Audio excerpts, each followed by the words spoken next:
We are live on the Virtual Grip Network, and once again, we hop in the DeLorean to travel back to 1966 for this season's YesterYear Tour Modifieds with some of the best Tour Mod drivers will compete for one of the most prestigious and unique titles on the iRacing platform, the Old Red Boot.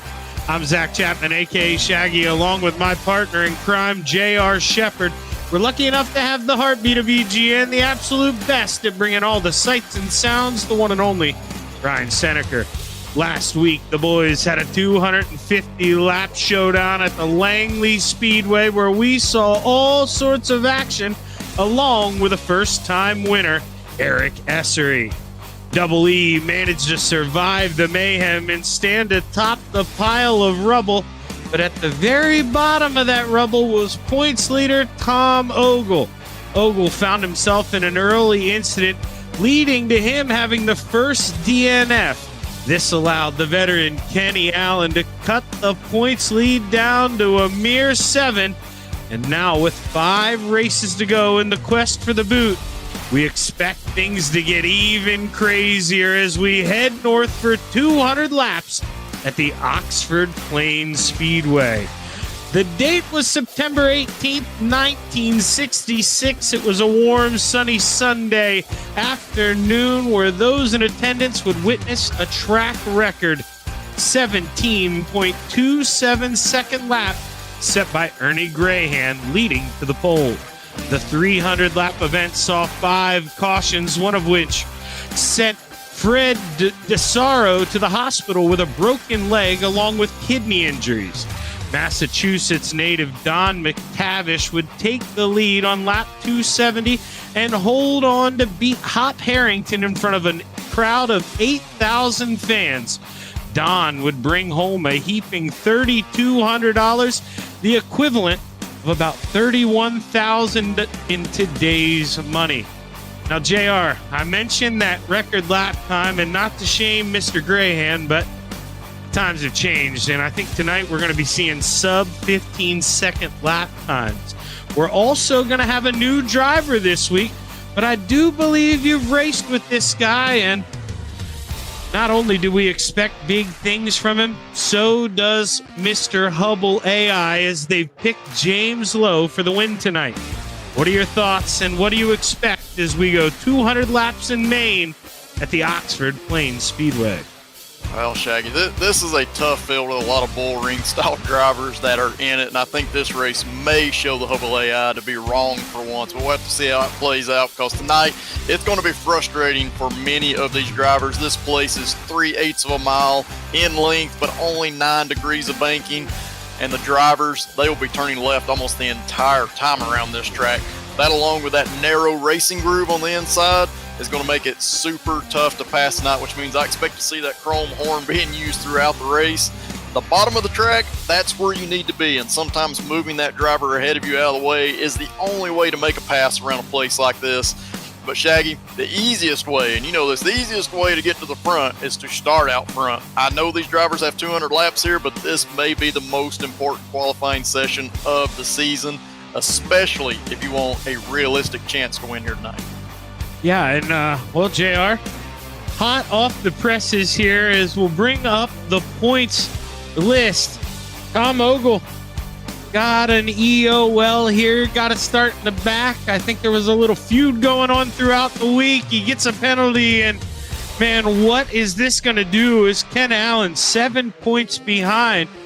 Ken, he's got to go out here and qualify, man. I think track position is going to be everything tonight, right?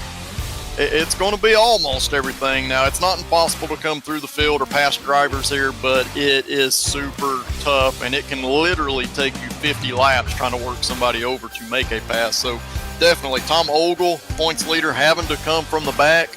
That is big news, not only because of how hard it is to pass, but that puts you in the most vulnerable position at the start of this race. If a caution comes out, you could be right in the thick of that caution.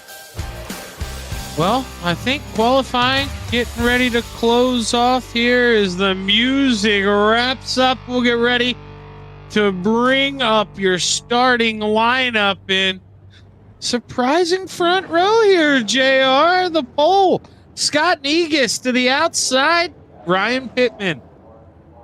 Absolutely. Rolling off inside of row 2, James Lowe on the outside, Ken Allen. And, you know, I've been calling him Mr. Excitement all year, but I just realized it's Mr. Aggressive. When you were doing the interview last week, Chris Davis on the inside of row 3 to the top shelf, Jerry Isaacs.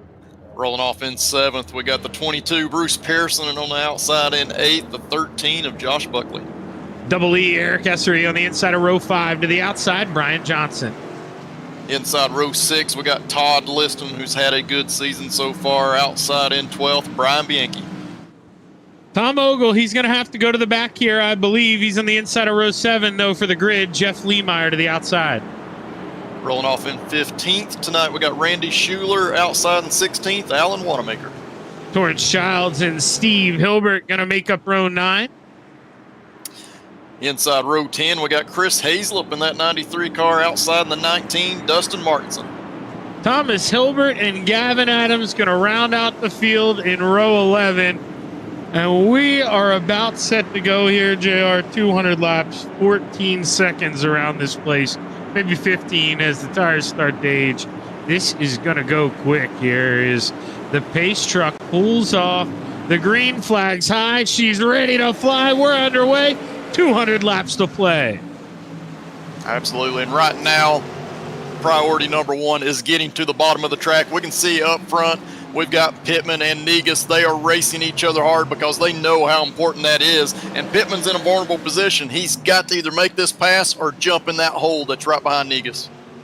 Now, how important is it, JR? You know, if you're up front, I would say right now, even in the top 10, personally, I don't think you can come in for tires here, even if we have a caution. I think you got to commit, take the track position. And what does that mean here? I mean, how do you pace yourself but have a little pace out here at the same time?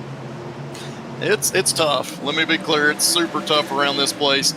Because the one thing that you're going to experience is this car is going to go through some handling changes. It's going to start to get a little bit tighter. So starting out, this car is a little bit free on entry into the corners. It's going to be tight through the center, and then it's going to start to jump loose as you apply that throttle and exit. As we get into the run, 100 laps in, that car is going to start to get a lot tighter, and it all depends on how much steering input you put into it, the speed you've carried into the corners, things that you have done up to that point.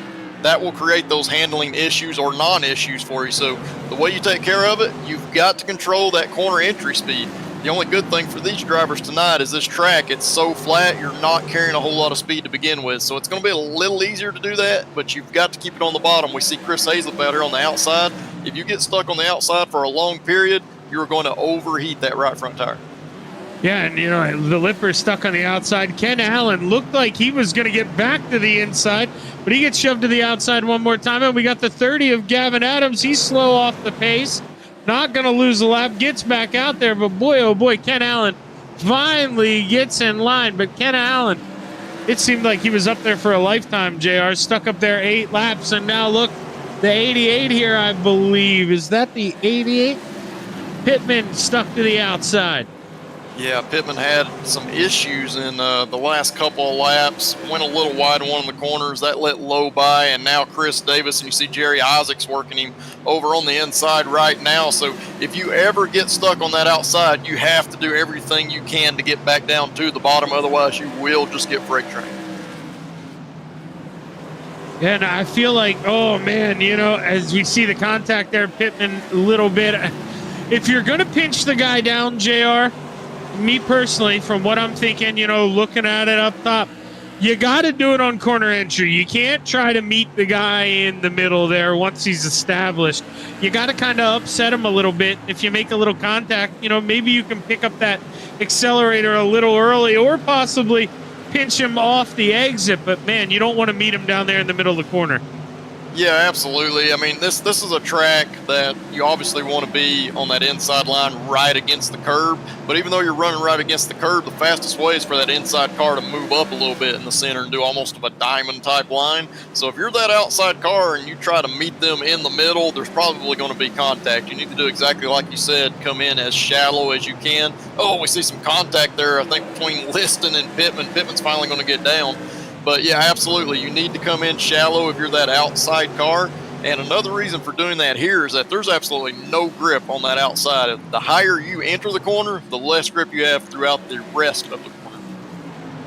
Now, not so much, I would say, coming out of 2, but do you think we see guys eventually, there we saw it on the top of the screen, flirt with those cones a little bit, using the bottom there to help rotate the car, or is that going to upset the balance too much? Yeah, my advice on a modified, you know, whether it's the SK or these Tour modifieds, is to stay off of that curb or anywhere down where those cones are. So if you make contact with that curb down there, I know it looks very, you know, oh, you see them bouncing around right there. It really upsets the car. When Negus hit that curb as we were riding on board with him, it threw him up the track. And keep in mind, he barely touched it. If you get your entire tire on that curbing, it will actually bottom the car out, and in a lot of cases, it'll slide you right around like you're on ice. So I've done it before. I tell you, it's not fun, and it's very easy to do. It sounds simple, stay off that curb, but that's where all the grip is. That's where the speed is. You want to be as close as you can. Now you can see Negus kind of open up there coming off of 4, and probably wants to do that to, you know, maybe try to save a little bit of right front tire, but he's opening that door for Mr. Hubble AI's pick. The 99 of James Lowe. He didn't take the shot. But you got to think here, JR, if he keeps doing that as the laps start to tick off here, I mean, he may take his shot because the 99 committed to the bottom. Meanwhile, Negus really wants to arc it in there. Yeah, and that's where, you know, if you don't have anybody behind you, you can get away with that top of a line. Once somebody gets close enough to you, like we're seeing here on the screen, you've got to change the way that you're driving, and you have to focus on staying on the bottom and primarily focus on corner exit. You can see from that screenshot how much higher Scott is than James. You've got to be able to exit low and straight and can apply that throttle up off the corners in order to keep these guys from getting in there. But as we're riding on board with Chris Davis, you can see Chris, he's already looking as well. So that's going to make James a little anxious. He's kind of the meat in the sandwich here, and he's got to figure something out. Yes, James blinks a little bit there, and obviously, you know, it's all part of the sport and the chess match, which is racing. But, you know, if you're JR, or if you're JR, you are JR. But JR, if you're Scott Negus, you know, are you playing any games, maybe backing up corner entry here, trying to bring those two behind you into possibly a battle? You know, I mean, I'm not necessarily good at it, but when I am out front, you know, you got to play games sometime to get other people to use their stuff up. And is it maybe too early to think about that as we got a car sideways? Jerry Isaacs, no caution flag there on the infield. We continue, but boy, looked like it maybe could have been caution worthy. Yeah, I'll get back to your question just a minute, but you see right here, he caught that curb and spun around. Now, the one thing about Oxford Plains is that if you spin toward that infield, the caution normally does not come out. So this is something we could see quite a bit of, and drivers lose a lot of track position like Jerry Isaacs right there. But to get back to your question up front, I don't think that that's Scott's primary objective, but I do think it's playing into his hands. So I don't think that you necessarily want to back drivers up this early in the race, but at the same time, you need to take care of your stuff. So if somebody's right on your tail, you're not worried about it. You're worried about keeping that handling going. And in return, it could get those guys behind you racing. See that 15 of Jeff Lemeyer working to the inside of Torrance Childs. Torrance has to put up a little fight here. He's going to lose more than one. Is Tom Ogle, you remember we brought him up, EOL, he is your points leader. He's already clicked off a bunch of guys. I mean, would have had to start. I mean, Double E started from the pit, so we had 21 guys. I mean, he's got 7 guys, Tom Ogle, up to 14th. Impressive run here early, but right now, you can see JR, they are just stuck side by side racing in front of him. Absolutely, and that means you've got nothing you can do. So the worst thing that Tom can do in that situation is to overdrive the car and get his tires hot. This is an opportunity for you to cool your tires down. You see these guys racing ahead, there's nowhere you can go. So cool your stuff down, get the car handling back the way you need it down on that inside line. When there's an opportunity that opens up, you'll be able to capitalize on it because these other drivers ahead of you, they've been racing hard and their tires are hot. Oh boy, Jeff really checked up there. Looked like Tom almost got into the back of him. He was able to kind of send it up the racetrack. It looked like he overdrove the corner, but that was for wreck avoidance here as Alan Wanamaker looks to the inside of Brian Bianchi. Or excuse me, Randy Schuler. Is I need to learn how to read. That's a 31, not a 14. But in my defense here, producer, I'm watching it in the zoomed out TV3 here, trying to get a big view of everything because it's allowing me to see those front three kind of get pulled in by Ken Allen a little bit. Ken Allen, remember, JR, he was stuck on the outside early, fell back to, I want to say, 6th or 7th. And to be back up here in 4th, running down these front three, Ken Allen's ready to go. But Lemire and the 5 of Torrance Childs, they're just going right back at it one more time. And, man, you know, JR, not that I'd be telling Torrance what to do here if I'm his spotter, but I'd almost say, hey, man, we got a long way to go. Maybe just let him have this thing for now.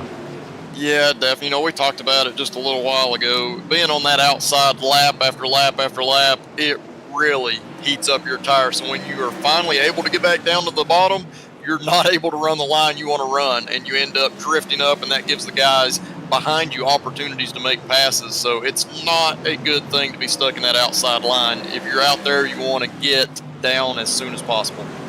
Now, Bruce had a little hiccup there, shuffled to the outside.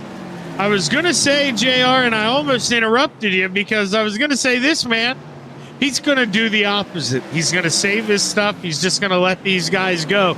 And what does the Double Deuce do? He proves me wrong. He is fighting back on the outside, and honestly, right now, he's doing a pretty good job, which tells me he probably has been saving his stuff, but just one little hiccup, and I don't know if he's ready to give up that spot to Liston just yet. As a car re-enters out there on the high side, I can't tell who that is. Gavin Adams. Boy, oh boy, I don't know how he got there. I'm going to do some rewinding. So you see, he got high through 3 and 4, got those marbles you were talking about, JR, and just never got back down the racetrack. And you can see momentum will carry you. You mentioned barely any banking, and oh man, that's a tough break there for Gavin. Yeah, absolutely, and that's going to get worse. So, I mean, we're only on lap 45 right now, and you can see the amount of marbles that have accumulated on that high side. So there is very little grip on corner entry if you're on the high line, the 3rd, 4th lane on entry like he was, but add in the marbles and there's nothing you can do about it. The car literally just goes straight like we saw there in the replay, and you're going to be off in the weeds. So he was very fortunate that he was able to get back on the racetrack without making some type of contact with another vehicle. Man, Bruce lost that spot to Josh Buckley, and now it looks like he's going to lose another one here to Bianchi. Now Alan Wanamaker joining the train here, and Bruce Pearson is going to lose all 4 of those spots as we watch those 4 side by side, 2 by 2. The 31 slides up the racetrack there of Randy Schuler, and oh boy, he's still up there, JR. He's going to have to get down. Yeah, and you know, it's anxious times because as a driver, you know how critical track position is, and you do not want to lose any position, so that's why you continue to race hard when you're stuck on the outside. But man, these drivers, I really encourage them that if they have an opening behind the car that's on that inside lane, to just back off and get back in line, go race another day, because it is going to chew up your tires. More importantly, it's going to overheat your tires, and when you overheat the tires in these modifieds, you lose all grip, all rotation through the center of the corner like you need. You can see the 25 of Tom Hilbert able to clear Dustin Martinson. Dustin right behind him, just clipped the apron one more time. He's able to gather it in, but man, some of these guys fighting a loose race car already. Jerry Isaacs, he's trying to work back up by the 13. Remember, we saw him get loose, go to the infield here. This is a pretty good recovery for Jerry, but he's going to need help from a caution here, JR, and we're already a quarter of the way through.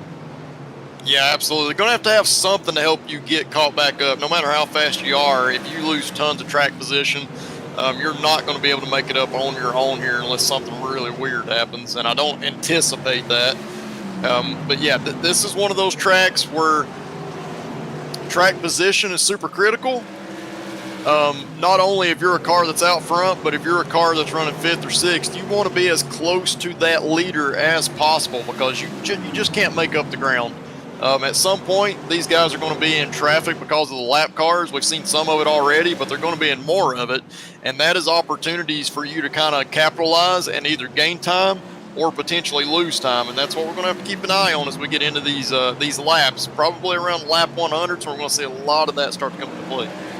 Yeah, we see Liston on the outside, and I believe Josh Buckley on the inside working it. Oh, almost made some contact, and we don't have to click away from this, but you did hit the nail on the head there, JR, because our leader, we're almost, I mean, he can see lap traffic. He's less than a half a second ahead. So going to get interesting because, I mean, we've mentioned so many times this season, if you go a lap down, your race is all but over. I mean, that's the dagger, and you can't just pull over and let that leader go by. So, you know, we may see some tempers get set off here tonight.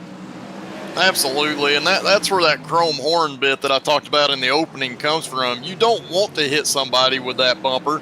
You definitely don't want to wreck or spin anybody, but you're going to get desperate because in this league, there are no waiver rounds. There's no getting your lap back, no lucky dog situations, even if we have a caution. So staying on that lead lap is important, and you're going to race that leader. And at some point, the leaders or the lead lap cars are going to get frustrated, and they're going to make some contact to try to get you out of the way.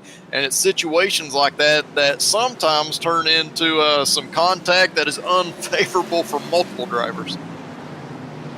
And Dustin Martinson made it easy on the front two. He did let them go by. Liston finally gives up, falls in line there behind Buckley.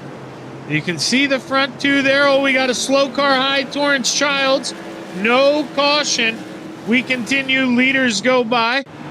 Torrance going to stay up and out of the way, but let's take a look, see what happened here, JR. Yeah, watching the replay here, see Torrance, and this is something that both of those drivers got really lucky because I've seen that play out differently in other leagues, but Torrance definitely got into the corner a little hot. The car pushed up, and some of that is from the handling of this car changing from where it was earlier. And we typically see that here at Oxford Plains when you get cars side by side on corner entry, that inside car will push up. Now, a lot of times what we see is that inside car getting spun by the outside car outside of the racetrack. In this situation, they kind of did a little bunny hop and continued on. Well, you're watching it. They're off the nose of your leader. They're side by side in front of them. You wanted racing. You got it. I don't know if Negus wanted this kind of racing, though. Where's he going to go? I mean, even if, this is so tough to say, JR, but I think it's the right call. Even if you see that guy on the outside prevail and make the move, I don't think you can go up there if you're the 29. I just don't think you can leave the door open there with the 99 and James Lowe right behind you. Yeah, at no point am I going to go to the outside ever. If that guy behind me gets past me by passing me on the outside, then that's a power move and good for him. But I'm not going to open up that inside door. Right now, Scott's got to be super patient. So he does have these drivers side by side, which means as long as they stay side by side, there's nowhere for anybody to go, inside or outside. So he just needs to stay focused, stay right close to that inside curb, especially on corner exit. And that's going to prevent James from being able to get a good run on him. Oh, and we see, Tom Hilbert going up and over one of the dirt dunes right there that's on the infield of the track. Yes, he did. Oh, man. No caution flag. Somehow the light pole stayed erect there. That is unbelievable. They see a little contact there on corner entry, and Hilbert, whoa, he man went through the pole. That's something else you see. It usually happens in practice when drivers are kind of finding the limit and stuff, but occasionally you'll see it in a race. And again, super lucky. That may have caused some suspension damage, but obviously he was able to drive away and continue, so he's going to be able to at least complete some more laps here. Man, this is unbelievable here. These guys running around the hamster wheel. Not many places to go unless somebody slips in front of you here. Ken Allen thought about looking to the outside, but nope. I think we're going to see maybe how that goes. Here is the 08 machine going to take a peek underneath. Yeah, definitely. going to be some hard battling here, and Ken knows how fast he is. He does not want to lose these spots. He intended to go up here and get third spot, and in return, he's about to lose fourth position. So I expect Ken, he's going to fight hard here. He does know how important this is, and where you would normally just want to back off and get in line, he knows if he can get this pass made, he's going to be able to drive away from these two, and that's the big picture for Ken right now. I mean, this is unbelievable what he's doing. The start, stop. I mean, he is working that right front tire, but right now he's got to feel like it's worth the payoff. And look at that. The 7 of, I believe, Chris Davis gets a little loose on the inside, and now all of a sudden, Ryan Pittman, monkey see, monkey do here, JR. Absolutely, and this is something that's easy to do in the higher powered cars like these Tour Modifieds. When you're that inside car and you see the guy on the outside being able to stay there, we see contact on corner entry. They both keep it going. But you see that outside driver making up ground, you start to apply more and more throttle on corner exit, and when you're being pinched down, you're just not able to hold it in these cars. Those rear tires will break loose, and that's what happened with Chris Davis there, and he's very fortunate he didn't wreck. He had good car control ultimately throughout that lap that he got past. Now, obviously, we just saw the pass on the outside work, and now James Lowe, maybe he's thinking about it, or is maybe thinking of an over-under here. I don't know, but anyways, to my question here, JR, we saw the pass get done that way on lap 76 or so. Can we see a pass get done on the outside on lap 176? Is the time for James Lowe to possibly make a move on the outside now, or can you save enough to do it later?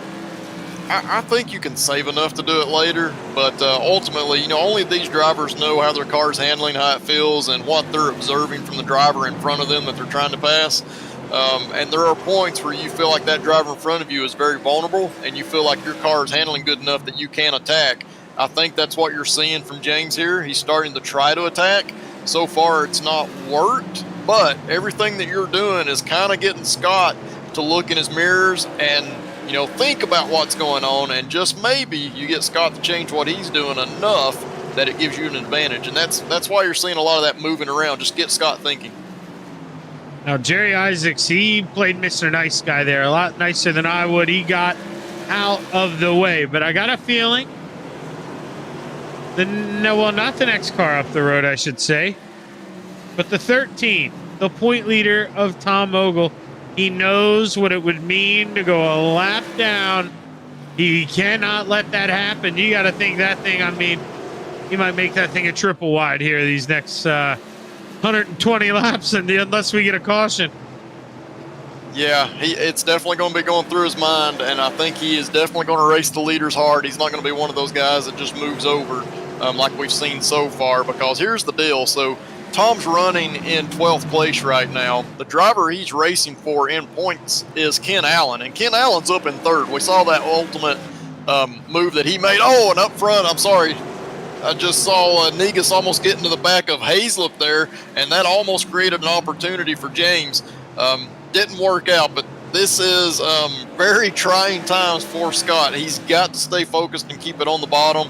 Eventually a hole will open up, but he doesn't need to do anything crazy. Yeah, now the Lipper, he's thinking about rounding up the chickens and going on the outside here.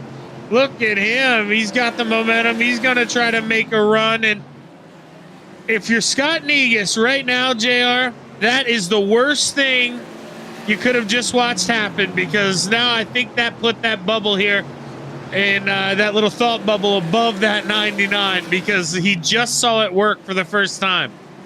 Yeah, absolutely. It's going to be going through your mind. I was very worried about Scott there for a minute. We saw Tom get loose up off the corner, and Scott went to go to the outside. That was an opportunity for James, and he wasn't able to capitalize on it. A little bit surprised, but Scott was able to hang on there. It's so hard going through lap traffic. You never know where that traffic's going to end up going, and you have a millisecond to react. In that instance, Scott felt like he needed to go to the outside, and he was very lucky to get it back down to the inside before James got there. Man, they are 3 wide back behind. Ryan just clicked to it here. Isaacs was stuck in the middle. That was wild. I did not think it was going to work. They were 3 wide the whole way down the front stretch. Somehow they made it work. And, man, Jerry Isaacs, you got to feel for him. His tires are probably all but gone after that slide. And he has just been sinking back, and to be caught up in the middle of that, oh boy, that's a handful with tires that don't necessarily agree with you, JR. No, and that's the thing. These are the higher horsepower cars. In the SKs, it wouldn't be so important. In the Tour mods, you get those tires hot. Like you slip that rear tire a few times, this car becomes kind of evil on how it handles, and you're never really sure. You go into the corner, and there's no grip whatsoever, and you don't know if it's going to push up the track, if it's going to spin around on you. So you really have to be cognizant of that and recognize that early, and say, hey, I've already slipped this tire. I need to be just a little bit easier in the next couple of corners to make sure I regain that grip. Now, right as I say that, or was going to say this, he makes a little mistake. But these past couple laps, you know, the Lipper, one of those guys, saves his stuff, but you got a question, did he save a little too much? I mean, oh, we got a caution. Oh, no, the 5 of Torrance Childs pulls back up the racetrack, and he gets T-boned by the 15 of Jeff Lemire. Oh, no, JR, the number one rule in racing, hold your brakes. Yeah, we're seeing Dustin Martinson. He got loose on corner entry, and definitely the 5 tried to avoid him. Oh, yeah. That was just a bad situation all around. A lot of things happening there. Obviously, the 5 of Torrance, he was trying to avoid what was going on in front of him, ended up making contact, which put him in a bad spot and ultimately spun him around. In return, we see him make that contact. We're riding on board with Jeff as he comes around. He sees what's going on, and there's a split second, like we talked about, just a split second to decide, do I get on the brakes and go high? Do I get on the brakes and go low? What do I do? And Jeff tried to hold it straight while the 5 was turning around. So, yeah, a lot of stuff there. We had every single car on the lead lap come down pit road there. Scott Negus, your leader, even came down pit road, got right side tires here. So you see those 3 cars that stayed out, they may be thinking, hey, I'm going to get my lap back. No, you're not. So there are a couple cars in front of Negus here that I would think maybe going to duck down pit road. They may think that they're going to get that wave around, but I thought they were going to get it for weeks, and I realized they weren't going to. So that is a tough one there. Is, you know, you're really only doing yourself a disadvantage by not coming down and at least getting right sides. Yeah, and here's the thing. So we just watched on screen a couple of things going on. Now, definitely, if you're Scott Negus, you're kind of, you know, darn if you do, darn if you don't type situation, because everybody's going to do the opposite of what you do. So I think Scott had to stay on track, and I think you can definitely get to 200 laps on the same set of tires if you manage it right. Now, some of these drivers that came down pit road... No, Negus came down, JR. I was talking about the lap cars that stayed out thinking they'd get the wave around to the pace truck, but they didn't. See, they're getting shoveled back to the back right now. Those are the guys who I was talking about. That's the tough break, because not only were they slower and went the lap down, but now they're out on older tires too. So there's, I mean, you might as well come down pit road. Yeah, absolutely. I was looking at our telemetry and got lost, so I apologize to everybody on that when I fell asleep. But definitely, I think coming down and getting 2 tires is a great decision. Now, one thing that our producer actually touched on was James Lowe got 4 tires, and we saw him come back out on track right behind the leader, which means he's now a lap down. So, yeah, and he came back down pit road a second time, I believe, to get more service. So he's going to be multiple laps down at this point, and that's the type of things in this league you can't do, because once you're behind, you're behind. There's no catching up. Well, the green flag waves were a little over halfway. Lap 106 underway here, and that's Tom Ogle. They're the second car in line, and he needs to get himself back on the lead lap. Does he take advantage of these new tires here? Maybe use the bumper to go around the 29. If you're Negus, oh man, you got to play this smart here. As I think he did give him the chrome horn.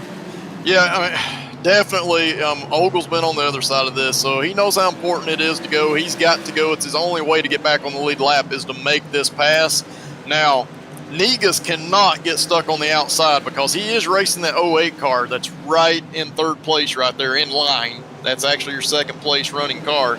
So Negus can't get on the outside. Now, if Negus can't pull away from Tom here, I would really consider trying to duck down on the inside and just back off on one of the straightaways. Let Tom go by on the outside, but I am not going to let him get down underneath me.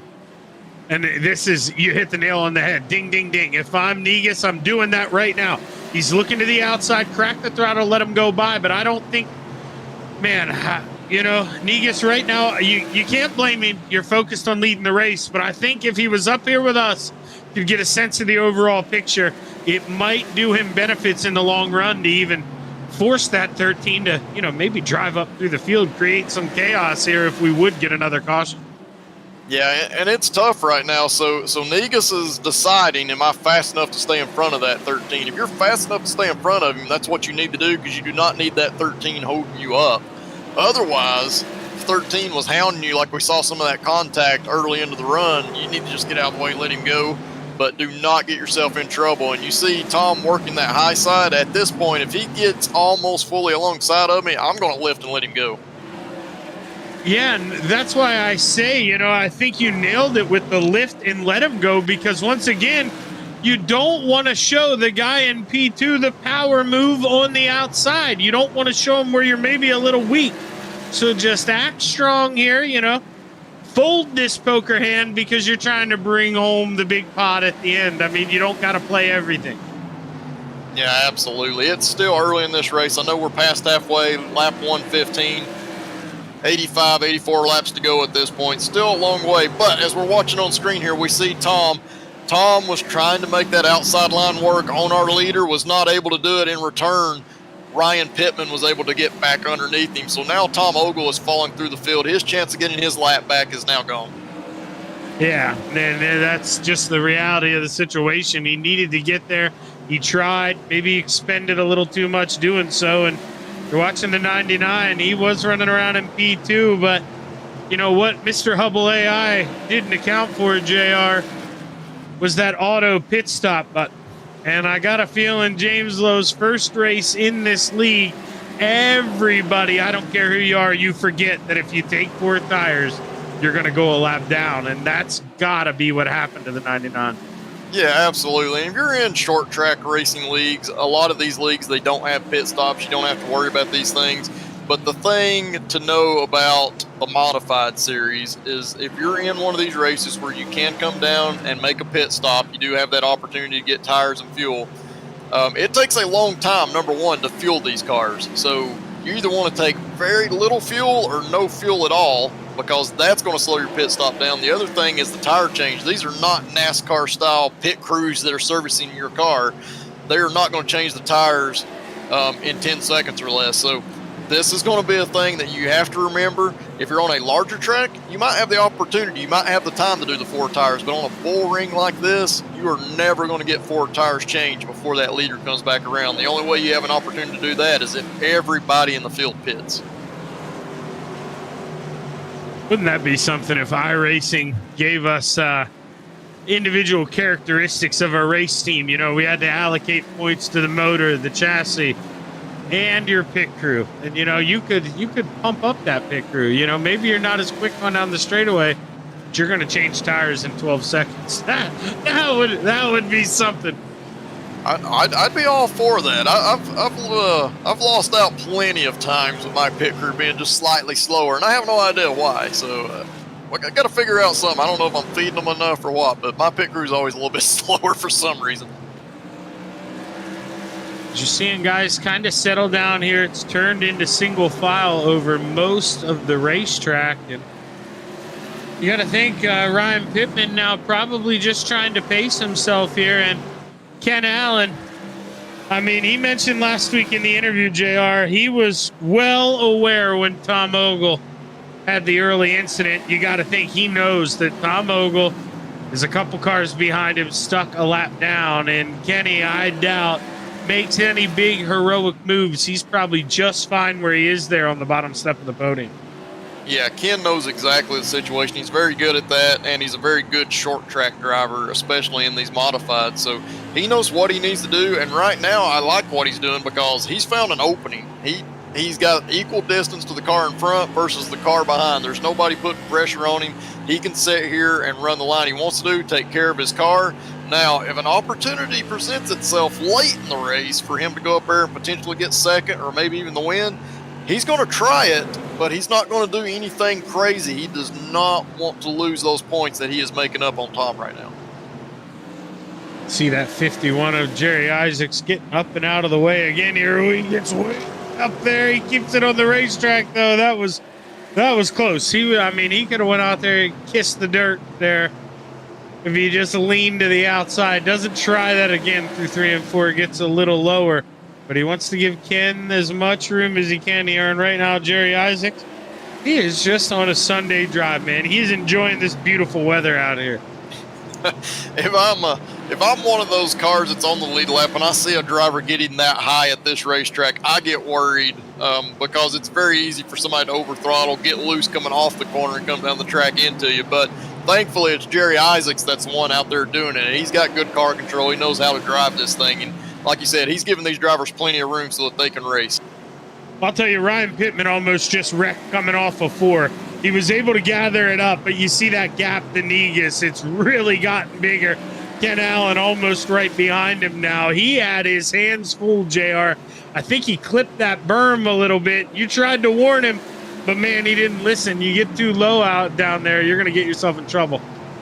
Yeah, it's extremely difficult. You know, for people that watch the NASCAR style racing, you think about Darlington and all that grip is right up against the wall. The fast lane is right up against that wall. But if you push it too hard, you get into that wall and you either damage your vehicle or you slow yourself down dramatically. And it's the same thing at this racetrack. You tell yourself lap after lap, I do not need to hit that curb.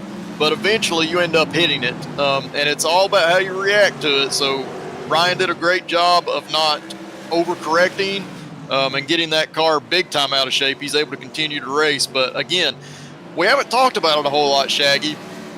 We did talk about the drivers constantly turning left in this race. This track, the way it's shaped, you're almost constantly turning left. And we see a battle on the screen here for third as I'm talking about this. But this is a mentally exhausting track. This is tough for the drivers, and this is the time of race where that starts to come into play. And Ken Allen, he's going to lose some spots here. Yes, he is, because, he's got to play it smart. You don't want to chop down Mr. Aggressive here when we're coming to 61 laps to go. The pay window, it's starting to get some air through it. It's slightly cracked, not totally open, but I think that 7 here, he's going to start putting some pressure on that 013 of Buckley if he can get to him. Chris Davis, he's got that front bumper, and JR, we both know he knows how to use that thing. Absolutely knows how to use it, and he knows how to be aggressive in order to get the car to do what he needs it to do to try to get a run. Now, what we saw during that first run is that Chris Davis had a ton of speed early in the race, and then he fell back as we got to the end of that run, and I'm sure Ken Allen remembers that because he was involved in that battle. So Ken had no issues, I think, with letting Chris go because he knows he can get that position back. At the end of the race, we see Martinson, I believe, that is going off the track in turn 4 and hit the outside wall. He's able to tow and get out of there, so it does not affect the race here. But as we get a replay, it was... okay. So it was right as the leaders were going by, and I assume at that point he figures, my race is over. I'm multiple laps down, so I'm just gonna get out of here. Yeah, because, I feel like you made a conscious decision there. He hit the access road even there for a second, but he's like, you know what? I need something to do in the garage this week, and he slammed that wall as hard as he could, boy. He could have just ejected in the parking lot safely, but he chose that wall, and he's got to live with it now. I think Dustin is going to be done for the night here as Negus winds closer to that final quarter here. You see Davis rolling around. He's probably the closest battle, I want to say, here out of the guys on the lead lap as I click through. Allen not very, just as close here to Bruce. Liston not very close to Bianchi. Without a caution here, JR, this may be the finishing order here unless we get a little mix-up. It's a very good chance that this will be how things play out unless we get some type of a caution. Everybody's kind of spaced out. And that's what a lot of these drivers want, because this has been a tough race. They're a little bit exhausted mentally because of how tough this track is in general, just to keep from hitting that inside curb while making speed. So I think these drivers are kind of comfortable with that. And in return, nobody's really getting racy. But if we get a couple of cars near each other, and I do think in the next 40 laps or so, some of these guys will start to close back in. Some of the drivers will have driven a little bit harder than they needed to in order to open up those gaps we're seeing. And some other drivers are knowing how to be patient throughout this run so that they have more front and rear grip late in the race.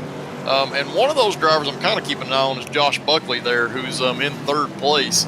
He's not a driver that we've really talked about at all in this race. He's up 5 spots from where he started.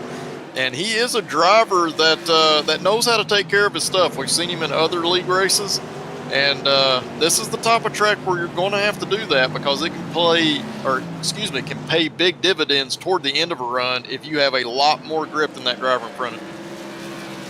No, and not necessarily, you want to change your game plan, but if you're Scott Negus, you got to save a little bit of tire too for defense, because if the guy gets to you here, you got to expect that bumper in the closing lap. So you got to make sure you not only have enough to go, quick, but you got to have enough right rear to be able to catch that thing if you get moved out of the way, because it could get rough here as we come down to the close. Absolutely. And I'm the type of driver that's always been, at least on the short track side, if I can get out to a half-second lead, that's all I'm worried about. I want to get a half-second gap so that guy behind me is not close enough to make contact with me, and then I can just run the speed that I want to run. Now, if me running that speed allows me to pull away, I'll continue to do that. But I am not going to do anything to overuse my tires or overheat them in any way, because like you said, if anything weird happens, contact happens, you make contact with that inside curb, you've got to be able to hang on to that car. And if your tires are hot and angry, they're just not going to allow you to do it. Double E here, Eric Essery pulling up out of the way. Your leader, Scott Negus. Negus rolls right around him. Eric falls in line, and Negus, pretty clear track other than his buddy Chris Hayslip coming up. This is almost a dream scenario for Scott. You got to think, if he gets to the Lipper, not that, league affiliation should matter, JR, but it may matter a little bit. And I don't think Lipper's going to run him hard enough to allow Negus to, to kind of relinquish that gap he's built up. No, and, Chris has got the reputation that, we saw him racing earlier, but that was knowing that you need to stay on the lead lap. You were already racing somebody side by side. In a situation where he's out there on the track by himself and the leader catches him, Chris is going to be smart and get out of the way and not cause any problems. So I don't think that Scott's going to have any issues with that.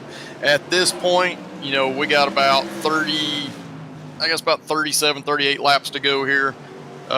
Scott's just got to be in control of his car. That's all he's got to do right now. It's going to be a slim chance, I think, for another caution to come out. He just needs to make sure he doesn't do anything crazy. He's got a plenty enough lead. He's been in control this entire race. Right now is easy driving. And let me be clear, it's very easy to get yourself in trouble when you're in that situation where you've got nobody putting pressure on you. It's very easy to make a mistake because you end up slowing down too much. And I always encourage drivers to never slow down too much, because you can do something weird, hit a curb, do something that upsets that car and costs you that win. You saw Bruce Pearson get around Liston, and now we're watching Alan Wanamaker try to get around Liston as Jerry Isaac's going to enter the racetrack here in the picture. He was way up there, up out of the way. He goes up and over again. Oh, he is just seeing the sights here in that 51 machine. As Alan Wanamaker finally gets under the 87, and I wouldn't expect this pass to take too long here for the 9-ball. Looked like he had some pace, and I think he wants to get up there and try to battle with the 22. Yeah, he absolutely wants to. He wants to get this pass done so he can close back in on Bruce, and it looks like he's going to be able to do that. Todd's trying to do an over-under. Todd might get there. And indeed, Alan's going to give him that inside line, so they still are going to continue to battle. Yeah, I think Alan maybe, peeked up in that mirror, felt threatened. Negus did enough. Wasn't there, but just the temptation of it scared the 9. But Alan going to drive it in deep here, and I think this time going to shut the door here, try to go run down that double deuce of Bruce Pearson. Yeah, absolutely. And, you know, we didn't talk about it a whole lot in this race, but this is the type of track that when you see a line of cars really stacking up on one another, that's when you know, hey, that lead car is holding the rest of those drivers up. And we're seeing that a little bit in that situation there. Now that Allen is freed up, I expect to see Allen start to pull away from those other drivers that were behind him as he tries to close back in on Bruce. And all of a sudden, it wasn't a whole lot, but it was a 1/10 of a second the last time. Ryan Pittman reeling in Scott Negus here as the laps start to wind down. Last time by half a 1/10 quicker here, JR. We may have a battle for the lead before this is all said and done. Yeah, not at all what Scott wants to see on the telemetry if he's looking at it on board. But this is the situation where we get to answer the questions that we had earlier. Is Scott saving anything? Was he driving harder than he needed to? Hopefully this is a situation where Scott was in conservative mode and Ryan started to attack, and we can see that last lap by Scott had the advantage. So hopefully that is the case, and Scott's taking care of his stuff and he's just, you know, kind of watching that gap. Now, normally, you know, this may not seem like a big deal, but Tom Ogle battling for points here. The newcomer, James Lowe, trying to get his way inside the top 10, but Tom Ogle doesn't want to give it up here, JR. You can't blame him. He needs absolutely every point he can get as Ken Allen right now rolls around in 6th place. Absolutely. If it's early in the race, you'll consider it. But at this point, it's 25 laps to go. You have got to race hard. Now, that time Ogle got in a little too close to James on corner entry, and that kind of bobbled him up the track. But he's continuing to try to hang on that outside. But I think right there, James is going to be able to make that pass. But I expect Tom to not fall back. He's going to continue to try to make something happen here. Yeah, he's got to, but at the same time he got passed. Well, I had mentioned Ken Allen in 6th. He was in 5th. Bianchi went around him. Allen made it easy. Didn't put up a fight. Now Bianchi trying to pull away a little bit. I don't know if Brian going to have a chance to get up to Mr. Aggressive as he's a ways up the road. And, well, JR, we're down to 22 this time by 21 laps to go. We are, and, you know, one of the things I didn't think about after that last round of pit stop. A lot of these drivers you talked about took right side tires. What that does is changes the handling of these race cars. So drivers that we've seen not be affected by that so far is Scott Negus. He's been able to pretty well be consistent and run the laps he needs to run, but he's been out front. Some of these other drivers like Ryan Pittman have really come on strong since that pit stop. Josh Buckley's another one, but Ken Allen's the opposite. So whatever that handling change was due to the right side only tires is coming into play here. It's kind of shaking up that running order that we saw based on that first run. Yeah, definitely. We're seeing cars behave very differently, and I'd assume it all comes back to, well, the way you kind of treated that car in the beginning, and of course, JR, your driving style. Just how you attack the corner and how you want the car to feel. I mean, you get old tires and new tires on the same car, you know as well as I do, that really, really shakes up the balance. It does, and it's super difficult for the driver because the only thing the driver really has to go on as far as having a ton of laps on their tires is that first run they went through. So they know how the car handled on that, and they try to start that second run based on that knowledge. But when you've got the different tires, you know, you got 100 lap newer tires on the right side versus the left side, completely changes the handling, and you may think you're doing what you need to do throughout this run to take care of them, and then all of a sudden, uh-oh, I've gone too far, I pushed too hard, or I've slipped the tires too many times. What worked in that first run just does not work in this run. So it's very difficult. What these drivers are doing, the ones that are fast, it's pretty special. Man, listing up and out of the way there for his buddy Scott Negus. Big time move there as he was on the lead lap, but realized, hey, you know, this is a buddy of mine's shot. He's got to go get this thing, pulls out of the way, and absolutely every domino has fallen correctly here for the 29 of Scott Negus. I mean, you go out there, you qualify on the pole, you race hard those first 2 or 3 laps, you secure the bottom, and man, it has just been smooth sailing here for Negus.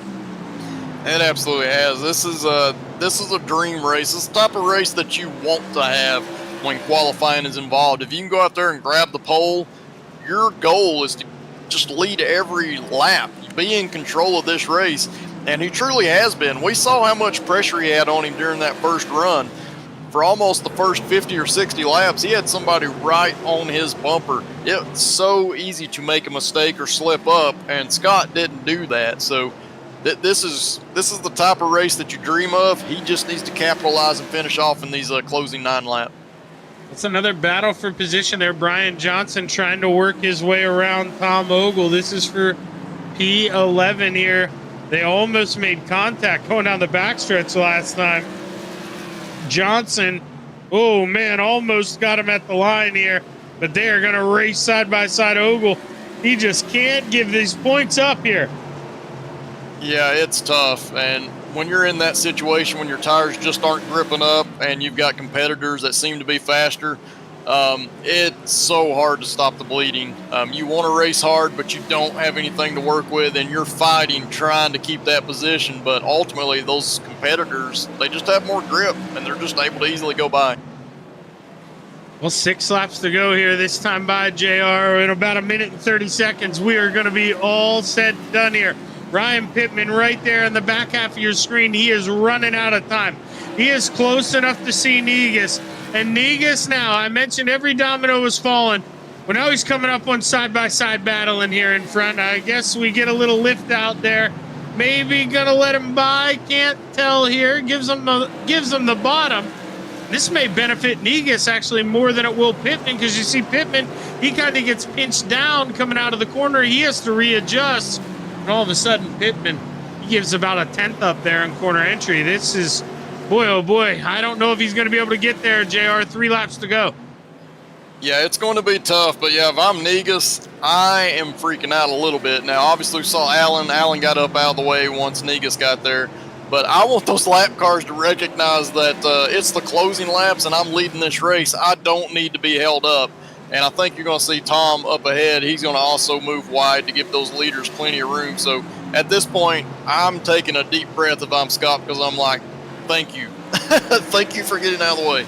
Well, white flag waves, 1/3 of a mile here to play as Negus already rolls out at 2. He just needs to hit his marks here. Not close enough to feel any heat here from Pittman. Final time off of 4, checkered flag waves. Scott Negus going to bring home the win here at the Oxford Plains Raceway. Ryan Pittman second, and Josh Buckley gonna round out the podium. JR pretty clean. I mean, maybe we could have had 2 cautions, you know, with the hitting the light pole. But other than that, I mean, the 1 caution here, what a great race. Absolutely, and sometimes it's tracks like this that are super tough to get around that end up having the most green flag laps. And I can tell you tonight, talked about it during the broadcast, this is a mentally exhausting race. These drivers, they are glad that this is over with, but super job by them to keep it that clean for that many laps. Well, we're going to step away here, take a short break on the Virtual Grip Network, and we'll be right back with interviews from your top 3 and your full rundown of your YesterYear Tour Modifieds. Stick around.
We are back live on the Virtual Grip Network after 200 laps here in Maine at the Oxford Plains Raceway. Boy, oh boy, JR, we were talking a little bit there, me, you, and Ryan, and truthfully, we expected some more beating and banging, and these guys, for the most part, they behaved tonight, and it wasn't easy, but they kept their tempers calm. Yeah, absolutely. It's super tough behind the wheel because I talked about it in the opening. This is a track where you get frustrated, especially if you didn't have a good qualifying time. If you're one of those drivers that were back there like Tom Ogle, you knew that the leaders were going to be coming up on you quickly because of how far behind you were and how short of a racetrack this is.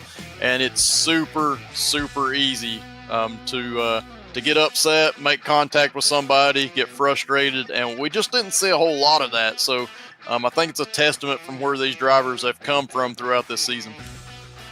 Let's go ahead. Let's take a look at that final finishing order. I'll read off the first 10. JR can finish out the final 12 here as Scott Negus brings home the checkered flag. And my partner mentioned, he was sitting there, I believe, 14 points behind, and with a big win, and Tom Ogle coming home. Oh, I won't spoil it. JR will tell you, but man, it is going to be nuts as we roll into Pocono here in a couple weeks. Ryan Pittman, P2. Josh Buckley, 3rd. Chris Davis, 4th. Brian Bianchi, 5th. Ken Allen, 6th. Bruce Pearson, your last car on the lead lap, 7th. Alan Wanamaker, 8th. Todd Liston, 9th, and James Lowe, the newcomer, rounds out the top 10. Yeah, coming home in 11th place tonight, we got Brian Johnson. Tom Ogle, your points leader, had to start in the back. He does make it up to 12th, but 2 laps down. First car 2 laps down. Randy Schuler, he'll come home in 13th place. Chris Hazlett, 14th. Eric Eswary, he'll come home in 15th. Tom Hilbert in 16th. Jerry Isaacs, he'll come home in 17th tonight. We saw him have a lot of off-track excursion, but he does finish the race. Dustin Martinson, we saw have some issues, get into the wall hard, 60 laps down. He'll come home in 18th place. And Steve Hilbert will come home in 19th. Jeff Lemire, he'll come home in 20th. And the final 2 there, Torrance Childs and Gavin Adams rounding out the field. Let's go ahead. Let's bring up our 3rd place finisher, Josh Buckley. I'll see if I can't get a word with him. Oh, I didn't even hear him pop in here. Ryan did that quick. Josh, Shaggy in the booth, man. You got a copy? Yeah, I got you. Well, it seemed like one of those races where, man, really hard to pass. You were able to make some of them as you started 8th, you get up to 3rd. Was there anything you could have done different? And, just out of curiosity, do you think maybe if we go back and replay this thing, could you have just skipped out on the tires, or was there so much wear on the right sides that you needed to come in and get to on that caution? I'd say the wear was definitely, after almost 100 laps, you definitely want to take at least right sides, which I did. I was gaining on everybody until that caution came out. So I was trying to play the strategy of trying to save my stuff after getting those right sides and see if I can reel them in late. And I either burned my stuff up or something because they just started driving away at the end. Yeah, and, my partner up here, he had mentioned maybe some of you guys were suffering. After you got the right sides only, which I assume you did, Josh, did you suffer from any ill handling effects, or did the car, basically feel like it was brand new, or did you have to drive it different? A little different to start. Obviously, the cold tires, you got to let them warm up. But other than that, it for the most part, it seemed pretty much the same from what I had before. I just probably abused it too much trying to hold. I believe it was Chris behind me for a little bit because I knew I was better or faster than him on the long run. So maybe just trying to stick to the bottom, chewed him up a little too much. But hey, at the end of the day, man, a 22-car field, you bring home the bottom step of the podium. That's a hell of a run, Josh. Congratulations on the P3. You got anybody you want to thank? I just want to thank everyone that came out and raced tonight. It was a lot of fun being out there. Thank YesterYear, for having me come out and race, and thank you guys up in the booth. Well, hey, before we kick you out of here, we're doing something a little different, man. We're rolling to Pocono in a couple weeks. You excited to go to the Tricky Triangle? I'm hoping I can make it. It depends on the schedule, but I did the Pocono one last time. It was a lot of fun. Unfortunately, didn't go the way I wanted it to in the end, but I mean, it's unique and it's something you don't see every day. So it is a lot of fun, and I am excited for it. Well, hey, hopefully you can make it, Josh. We're looking forward to see you. But if not, good luck, and we'll see you when we see you. Great run tonight, man. Thank you. Josh Buckley bringing home P3. Now my man JR Shepard's got the man who brought home P2. Absolutely. Hey, Ryan, congratulations on that second place run tonight. I gotta ask you, through the closing laps of this race, you saw that lap traffic up ahead of the leader. Did you think there was any possibility or anything that you could have done different to try to close that gap and get to him? I mean, the possibility is always there, but I mean, it's been a little while since I've been in the league, so I didn't really want to do a whole lot. I was more than happy to kind of let Scott, kind of take it unless something was presented, but I wasn't going to push it too terribly hard. I just wanted to have a good, clean finish there. Absolutely. I know you've only ran, I think, 3 races coming in tonight in this league, so great to see you return. You've been fast every time that you've come in here, and because of that, I want to ask you this question. So I know during that round of pit stops, guys took 2 tires, and I know that you fell back early in the race from being on that outside lane. That was easy to fall back at that point, but I want to ask you, did the car change in handling from where you were during that first run to where you were on the second run on just 2 tires? Was anything different, or pretty much felt the same?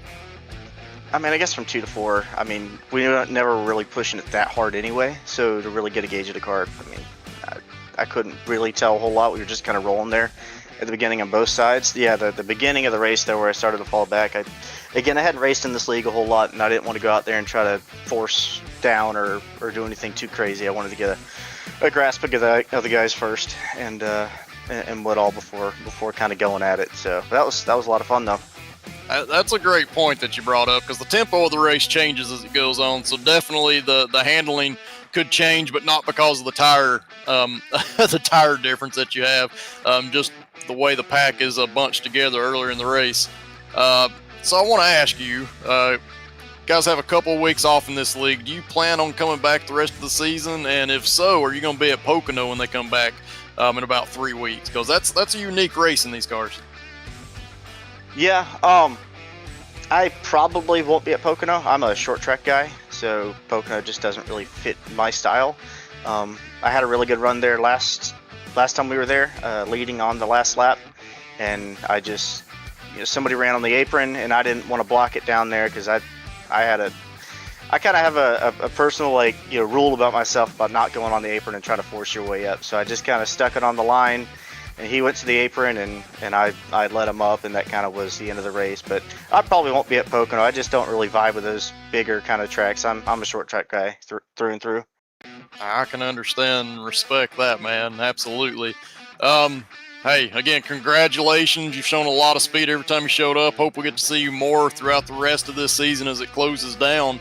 And before I let you go, anybody you want to thank for tonight? Yeah, my team, Southern E Motorsports, and then as always, like I said, I'm a short track guy. I'm a PA announcer at my local short track. Been there since I was a kid, and been doing that for the last 2 years. Wake County Speedway here in Raleigh, North Carolina. So always, support your local racetrack. We just finished up on Friday night. Had a great crowd, over 2,000 people there at the track, and just realized about 15 minutes before the green flag that one of the local racetracks down here is closing down at the end of the year as well. Fayetteville Motor Speedway in Fayetteville, North Carolina, a little dirt track. So that's a shame. I always say support your local short tracks. Get out there, enjoy some great racing. It's the best racing on earth, where the passion lies. Short track racing for sure. Absolutely, man. Hey, thank you for saying that, because I'm 100% behind you. Definitely, people watching the broadcast, get out there and support your local short tracks. Without the fans, they don't get to exist. So, absolutely, man. Hey, Ryan, congratulations. Hopefully, we'll get to talk to you some more this season. Yes, sir. Appreciate it. All right, Shaggy, that was Ryan Pittman. He's our second place finisher tonight. Who do you have now? The Maple Leaf, man. Scott Negus representing Canada. And JR brought up, I was sleeping on you. You were a little back there in points. 14 obviously makeable, but Tom Ogle, did we think he'd have 2 bad runs in a row? I sure didn't. All of a sudden, with the win and him finishing 12th, man, you are right back in this thing, Scott. How are we feeling? I am, when the checker flag came out, I'll be honest, it sounds kind of corny, but I was actually shaking. this is big for me. This is really big for me. So great league, great people. Love this. Absolutely love it. Love your guys' broadcast. This is what I dream of. This kind of stuff. Now, this isn't to downplay your racing ability at all, Scott, but you made it easy on yourself, man. You went out there, you qualified with quick time. How important was that? I mean, you weren't way ahead, but 0.02 of a second, man, in asphalt short track racing, that's pretty decent amount. You flexed your muscles there in qualifying. Did you practice that? Yeah, I did a couple qualifying runs just to see what it was going to feel like, and I thought there was something there. I knew if I shut a bunch of stuff off that I hopefully get the extra 10th or maybe even half a 10th. I didn't expect to get the pole, honestly, but I did practice it in practice for sure. Now, I want you to rewind a little bit. You probably got so much going through your head, but after that restart, you got Tom Ogle behind you. He's a lap down. It looked like, you may have gotten a bump or two. He was getting a little feisty trying to get around you. But if you give up that bottom, I mean, you know what that means. You could lose the lead. How nervous were you there trying to drive away, but still save tires? Because, I mean, we know how important that was going to be. I'll be honest, Tom Ogle did not touch me at all. I actually said to him during the race, I said, buddy, I wish I could let you by and get your lap back, but I know what he's like. He would have been battling me for the lead 20 laps later, so I honestly didn't want to give it to him. He's such a nice guy. I did that kind of way, but I knew he was going to be definitely competition at the end if I did.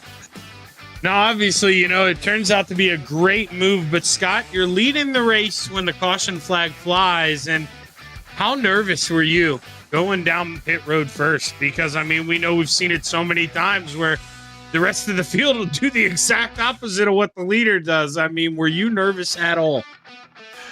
No, the only nervous part was probably the 20 laps before that when Mr. Lowe, James Lowe, was behind me, and the man is hats off to him, and I said it like 3 times during the race. Hats off to him. He was right there. I don't look in the mirror when I'm in the lead, but the peripheral vision, I seen him there, and he backed off. I had to get tires. I was burning the right rear off. There was no question I was going to get tires.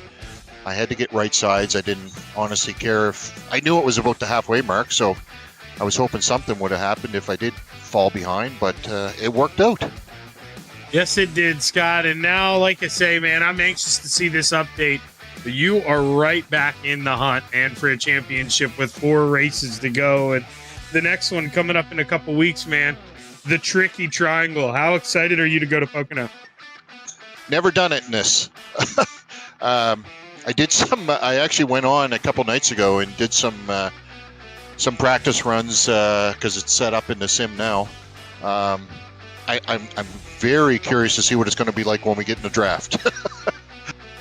You and me both, Scott. I can't wait. I'm looking forward to it. But before we kick you out of here, man, you had a great run, and I think you got some people you want to thank. I do. I want to thank YesterYear Racing, obviously. This, by far, is my night that I look forward to. I hope Dave Dion Racing got a little bit of TV time tonight. Berlin City Ford and Tate Brothers Paving from the I think that was about 92, that paint scheme. So one of my idols when I was a younger man at Oxford, watching Oxford races. So, and Toymaker Racing, the guys that are in that league group, we share some notes and talk amongst each other, and it definitely helps. So it's really nice. Well, hell of a run, Scott. Congratulations, and I can't wait to see what you do at the Tricky Triangle. Good luck in a couple weeks. I appreciate it, guys, and thank you very much for your time. That's Scott Negus bringing home the checkered flag. In 1992, JR, I was 1 year old, laying in my crib, sucking on a nice warm bottom. I wish I could say I was that young. I was a little bit older. I was 6 then, so I was walking around. Yeah, there we go. There we go. Well, let's go ahead. Let's take a look at what's coming up next here on the Virtual Grip Network. I get to come back Sunday at the Kansas Speedway. JR, I know you watch a little NASCAR. We are at the fun point. This is the trickiest stage, I would say, of the playoffs. We had New Hampshire last week, Kansas this week, then we go to the Roval. I mean, you want to talk about 3 wild cards. I cannot wait for Sunday. Yeah, absolutely. That's a tough part of that season, and it's the part of the season where you do not want to have any bad races. I feel like you could have okay races in the top 10, but you don't want to have any bad races, because if you got to go to the Roval and make something happen, it's going to be tough. Now, you've heard us talk about we're going to be back there. You can see it Tuesday, October 14th.